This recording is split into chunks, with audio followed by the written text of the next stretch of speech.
ಒಂದೇ ಒಂದ್ ತಿಂಗಳು ಟೈಮ್ ಕೊಡು ಮಾಮ್, ನಿನ್ ದುಡ್ಡು ವಾಪಸ್ ಕೊಟ್ಬಿಡ್ತೀನಿ. ಒಂದ್ ತಿಂಗಳೆಲ್ಲ ಆಗಲ್ಲ, 30 ದಿವಸ ಕೊಡ್ತೀನಿ. ಅಷ್ಟ್ರೊಳಗಡೆ ದುಡ್ಡು ವಾಪಸ್ ಬಂದ್ಬಿಡಬೇಕು, ಇಲ್ಲ ಅಂದ್ರೆ ಕಥೆನೇ ಬೇರೆ.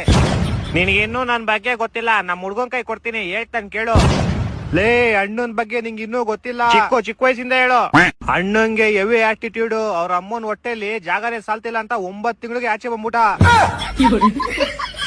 ಮತ್ತೆ ಅವ್ರ ಅಪ್ಪ ಅಮ್ಮ ಏನೋ ಅಂದ್ರು ಅಂತ ಒಂದೇ ವಿಷಯಕ್ಕೆ ಹುಟ್ಟಿ 2 ವರ್ಷ ಆದ್ರೂ ಅವ್ರ ಅಪ್ಪ ಅಮ್ಮನ ಹತ್ರ ಮಾತಾಡಿರ್ಲಿಲ್ಲ. ಮತ್ತೆ ಅಣ್ಣಂಗೆ ಈಗ ಯಾವ ತರ ಅಂದ್ರೆ ಮದ್ವೆ ಆಗ್ಬೇಕಾದ್ರೆ ಅವ್ರ ಸ್ವಂತ ಅಪ್ಪ ಅಮ್ಮನು ಕರ್ದಿರ್ಲಿಲ್ಲ. ಯಾಕೆ, ಏನಾಗಿತ್ತು? ಯಾಕಂದ್ರೆ ಅವ್ರ ಅಪ್ಪ ಅಮ್ಮ ಮದ್ವೆ ಆಗ್ಬೇಕಾದ್ರೆ ಇವನ್ನ ಕರ್ದಿರ್ಲಿಲ್ಲ ಅಂತ. ಮತ್ತೆ ಅಣ್ಣಂಗೆ ದೊಡ್ಡ ಕಂಪ್ನಿಗಳೆಲ್ಲ ಫೋನ್ ಮಾಡ್ತಾರೆ, ನಿಮ್ ಪ್ಲಾನ್ ಆಗೋಗಿದೆ, ರೀಚಾರ್ಜ್ ಮಾಡಿಸ್ಕೊಳ್ಳಿ ಅಂತ. ಮತ್ತೆ ಅದೇ ಹೇಳು, ಲಿಂಕು ಎಲ್ಲಿವರೆಗೂ ಲಿಂಕ್ ಇದ್ದೀನಿ ಅಂತ. ಅಣ್ಣಂಗೆ ಬಾದ್ಶಾ ಕಿಚ್ಚ ಸುದೀಪ್ ಸರ್ ಅವ್ರಿಗೂ ಲಿಂಕ್ ಇದೆ. ಹೌದಾ? ನಾನು ಯಾವಾಗ ನೋಡೇ ಇಲ್ಲ. ಅಣ್ಣ ಯಾವ್ದೇ ಅಂಗಡಿಲಿ ಫೋನ್ ಪೇ ದುಡ್ಡು ಹಾಕಿದ್ರು ಸುದೀಪ್ ಸರ್ ಬಂದ್ಬಿಟ್ಟು ಹೇಳ್ತಾರೆ, ಪೇಮೆಂಟ್ ರಿಸೀವ್ ಆಗಿದೆ, ಥ್ಯಾಂಕ್ ಯು ಬಾಸ್ ಅಂತ. ಅಣ್ಣ ನನ್ನ ಕೈಲಿ ಆಯ್ತಾ ಇಲ್ಲ, ಅಯ್ಯೋ ಅಣ್ಣ. ಮತ್ತೆ ಅಣ್ಣ ಉಪವಾಸ ಇರ್ಬೇಡ್ದಂತ ಗೌರ್ಮೆಂಟ್ ಅವರೇ ಎದ್ರಕೊಂಡವ್ರಿಗೆ ಊಟ ಕಳಿಸ್ತಾರೆ, BPL ಕಾರ್ಡ್ ರೇಷನ್ ಅಂಗಡಿಲಿ.